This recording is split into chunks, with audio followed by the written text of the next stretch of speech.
कर्मों का डेमोन्स्ट्रेशन करेंगे आज हम। इसमें काफ़ी कॉमनेस प्रॉब्लम होती है, घुटने की जो समस्या होती है उसमें किया जाने वाला कर्म है जानुधारा। जानुधारा में क्या होता है, औषधीय तेल को घुटने पर 30 से 40 मिनट तक दोलन विधि से गिराया जाता है। ऑस्टियोआर्थराइटिस की समस्या में घुटनों का दर्द होता है, अमूमन 40 साल के बाद होता है ये, जिसमें चलने फिरने में भी दिक्कत होती है। और फर्स्ट और सेकंड ग्रेड में औषधियों से आराम आ जाता है, लेकिन उसके बाद जब आराम नहीं आता है अगर किसी कारण से ग्रेड 3 या 4 की कंडीशन, तो ऑपरेशन की सलाह दे दी जाती है।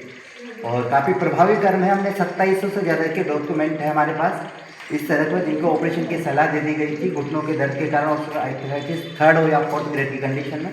तो हमारे पंचकर्म के SOP के हिसाब से हम 7-7 दिन के राउंड करते हैं, इससे काफ़ी राहत मिलती है। इसके बाद हम पोटली की सिकाई करते हैं और स्टीम करते हैं। कुछ रोगियों से जानते हैं कि उन्हें किस तरह से राहत मिल रही है। तो एक रोगी जी हैं हमारे बीच, जो आनंद कृष्ण जी। आनंद कृष्ण जी कहाँ से आए हैं? सर मैं जयपुर से आया हूँ। क्या दिक्कत थी आपको? सर मेरे चलता था तो घुटने में कट की आवाज़ आती है। कितने समय से था ये करीब 4-5 साल से था। 4-5 साल से था। कहीं दिखाया था इसके लिए आपने? काफ़ी इलाज करवाया सर मैंने, तो इलाज कराने के कहाँ, जयपुर ही करवाया होगा? जयपुर में ही करवाया। जयपुर में। क्या ऑक्यूपेशन था आपका, क्या काम करते हैं जयपुर? सर मैं हाई कोर्ट में प्राइवेट सेक्रेटरी था, एडवोकेट जनरल साहब के यहाँ। अभी कितना दिन हो गया आपने? चौथा दिन है। चौथा दिन है। अभी कैसा महसूस कर रहे हैं, क्या क्या हो रहा है अभी यहाँ? एक तो मशीन है और ये कुछ चेयर, एक तो एक्यूप्रेशर वाली चेयर है, उस पर मैं बैठ के आया हूँ। और PPS ये नाड़ी स्वेदन, जानुधारा के बाद पोटली की सिकाई होती है जी, जी। और स्टीम होती है। जी जी। अभी 4 दिन के पंचकर्म उपचार के बाद अभी कैसा महसूस कर रहे हैं? सर मेरे कम से कम 50% फ़ायदा है। किस किस चीज़ में? सर पीठ के दर्द में भी फ़ायदा है और घुटनों में भी फ़ायदा है। घुटनों में मेरे को कट की आवाज़ कम सुनाई देती है। कम सुनाई देती है। हम हाँ। SOP के हिसाब से करने वाले करीब ये समझो बंद सी हो गई है। बंसी अभी और अर्ली फेज है। हम 7 दिन का करेंगे, उसके बाद मेडिसिन देंगे, उसके बाद हम फॉलोअप में वापस बुलाएंगे, है ना? व्यवस्थाओं से संतुष्ट है? बिल्कुल सर, बहुत संतुष्ट हूँ। बहुत डेडिकेटेड स्टाफ है। शिवराज जी जानते हैं, पुराने पेशेंट हैं हमारे, शिवराज जी से जान लेते हैं। शिवराज जी से तो सभी परिचित हैं। कि क्या समस्या थी शिवराज जी? पहले भी काफ़ी अनुभव है आपका हमारे यहाँ का। मैं मतलब 10 कदम भी चलने के लिए मुझे सोचना पड़ता था, और मैं वाहन का या कुछ सहयोग लेता था, अन्यथा तो उसको अवॉइड करना था फिर चलने के लिए। और मैं काफ़ी सामाजिक संगठन से जुड़े हुए हैं। अपना नाम और परिचय भी दें उसके बाद शिवराजपुरी जानकारी। मैं भारतीय किसान संघ का राजस्थान प्रदेश का राजस्व प्रमुख हूँ।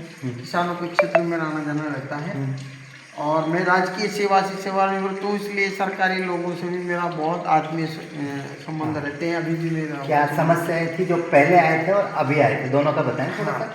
पिछली बार भी मैं करीब 2 साल पूर्व डॉक्टर साहब के पास आया था, तब इन्होंने मेरा उपचार किया था, ये पंचकर्म, ये तेल वाला, जानुधारा वाला। तो मेरे को 2 साल तक बहुत अच्छा मेरा चला। फिर अब वापस अभी सर्दी वर्दी का मौसम भी होने से मेरे को ये इतना घुटनों में दर्द होने लग गया कि मैं मतलब 50-25 कदम भी अगर मुझे जाना है तो मैं वाहन का उपयोग करना उचित समझता था। पैदल जाना मेरा मन नहीं करता। अभी 4 दिन पंचकर्म हुआ। अब 4 दिन पंचकर्म होने के बाद मेरी स्थिति है कि मेरे को 70% इसमें लाभ है। किस किस चीज़ में जो और मेरे नहीं कर पा रहे? मैं घुटने में, चलने में, में और सीढ़ियाँ चढ़ने में, और कोई भी वजन हाथ में लेकर के चलने में, इसमें मुझे अब कोई समस्या महसूस नहीं हो रही। वो इस कंडीशन में जब हम 7 से 8 डिग्री टेम्परेचर पर है, पिछले 4-5 दिन से ठंड भी बढ़ी है, तो हम आशा करते हैं जब पूरा राउंड करेंगे और फॉलोअप में बने रहें। जब हम दूसरे राउंड के लिए बताए वो भी हम रेगुलेट करें, उसके बाद रिपीटेड एक्सरे करवाएंगे, उसमें अंतर देखेंगे। व्यवस्था से संतुष्ट है? बिल्कुल, बहुत सेवा करते हैं यहाँ के सभी कर्मचारी और सभी।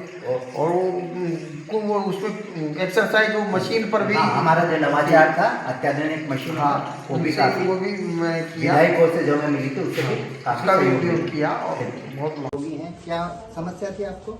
मेरी गर्दन में सर, यहाँ से कितने टाइम से? मेरे 3-4 साल से। 3-4 साल से। कहाँ कहाँ दिखा चुके थे इसके? दिखा रहे सर, टोटल दिखा रहे। न्यूरो वाला को दिखा? हाँ, न्यूरो वाला को दिखा है, कुछ फर्क नहीं पड़ा। हाँ, यहाँ पंचकर्म कितने दिन से हो रहा है अभी? ये आज 2 दिन हो गए। 2 दिन। 2 दिन के पंचकर्म के उपचार के बाद कैसा महसूस कर रहे हैं पहले से? अच्छा महसूस हो रहा था। क्या नहीं कर पा रहे थे जैसे कल जब आए थे? सर मेरे बैठे बैठे जैसे दर्द होता था, जैसे वो नहीं हो रहा, खींचती थी लस्सी, वो नहीं हो रहा। 2 दिन में पंचकर्म मशीन, मसाज चेयर, पोटली की सिकाई, स्टीम, बस्ती कर्म चला। 2 दिन में कितना बेहतर महसूस कर रहे हो? प्रतिशत में बात करते जो भी समस्याएं थी हमारी? प्रतिशत में तो 75% आराम है। लोग कहते हैं कि धीमा असर करते हैं। पंचकर्म के बारे में क्या कहेंगे जो पंचकर्म हुआ? सर अच्छा मतलब बहुत तेज से कर रहा है, बहुत तेज गति से असर करते हैं। आयुर्वेद के बारे में अच्छी धारणा है कि थोड़ा धीमी गति से असर और करते यहाँ हैं। से विश्वास और ऐसा कि मुझे बिल्कुल आराम आ जाएगा। बिल्कुल आराम है। हाँ, तो पंचकर्म विशेषता केंद्र बूंदी पिछले 6 साल से आरोग्य समिति और भामाशाहों के सहयोग से वर्तमान स्वरूप में संचालित है, जिसमें अब तक देश के 16 राज्यों के 65 जिलों के 1 लाख से अधिक रोगियों का उपचार हो चुका है। और प्रधानमंत्री माननीय श्री नरेंद्र मोदी जी के हील इन इंडिया में आयुष मेडिकल विजन के तहत 26 देशों के 337 विदेशी रोगी की उपचारित हो चुके हैं। अभी वर्तमान में यहाँ हमारे इटली के पेशेंट का भी पंचकर्म चल रहा है। दूसरे जिलों से आए हुए, जोधपुर से आए हुए पेशेंट, जयपुर से आए हुए पेशेंट का या आसाम से आए हुए रोगी का भी उपचार चल रहा है। तो हम सबके फीडबैक भी जानेंगे किस तरह से उन्हें लाभ मिल रहा है।